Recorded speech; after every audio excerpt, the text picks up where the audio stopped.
ইনকিলাব মঞ্চের মুখপাত্র ওসমান হাদিকে গুলি করে হত্যা চেষ্টার মামলার মূল অভিযুক্ত শুটার ফয়সালের ঘনিষ্ঠ সহযোগী কবিরকে গ্রেপ্তার করেছে র্যাব। সোমবার দিবাগত রাতে র্যাবের লিগ্যাল অ্যান্ড মিডিয়া উইংয়ের পরিচালক wing commander MZM Intekhab Chowdhury এই তথ্য জানান। তিনি বলেন, ওসমান হাদি হত্যা চেষ্টা মামলার মূল অভিযুক্ত ফয়সালের ঘনিষ্ঠ সহযোগী কবিরকে নারায়ণগঞ্জ থেকে গ্রেপ্তার করা হয়েছে।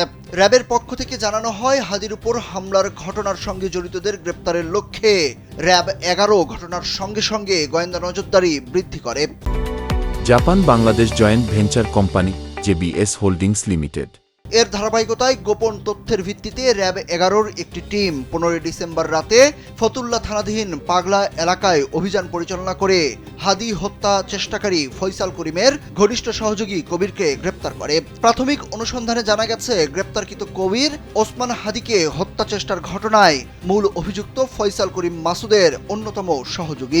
বিভিন্ন মিডিয়াতে আসা সিসিটিভির ফুটেজে দেখা যায়, কবির গত 4 ডিসেম্বর ইনকিলাব কালচারাল সেন্টারে ফয়সালের সঙ্গে বেশ কয়েকবার প্রবেশ করেন। ঘটনার পরপরই গ্রেপ্তার এড়ানোর জন্য অভিযুক্ত কবির সহ ফয়সাল ও আলমগীর গা ঢাকা দেন। কবিরের বিরুদ্ধে পরবর্তী আইনি কার্যক্রমের জন্য ডিএমপির ডিবিতে স্থানান্তর করা হয়েছে।